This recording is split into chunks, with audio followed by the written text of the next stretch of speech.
Most would probably be man caves, storages, garages. A lot of them are for like classic cars. One of the biggest shifts in the steel building industry has been the rise of square tubing construction. Square tubing is becoming more and more popular, especially I'd say within the last 5 to 10 years. It's really become probably the standard for your backyard shop.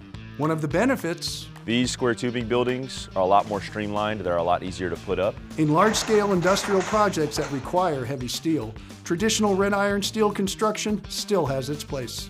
Red iron is more of your structural steel. You see that with big, giant 14,000 square foot warehouses. Square tubing doesn't mean your backyard building has to be small.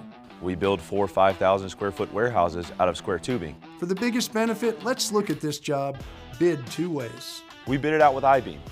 I think the total project, not including concrete, ended up being around $120,000 to $130,000. I bid out the same building in square tubing, almost identical, around $70,000 to $80,000. For almost half the price, this homeowner got the same size building. You have the same exact wind rating. Both of them can be rated exactly the same. Whether it's a man cave, storage, or garage, strength and value are what make McElroy Supreme Buildings a certified Home Show Pro. For HomeShowRadio.com, I'm Tom Tynan.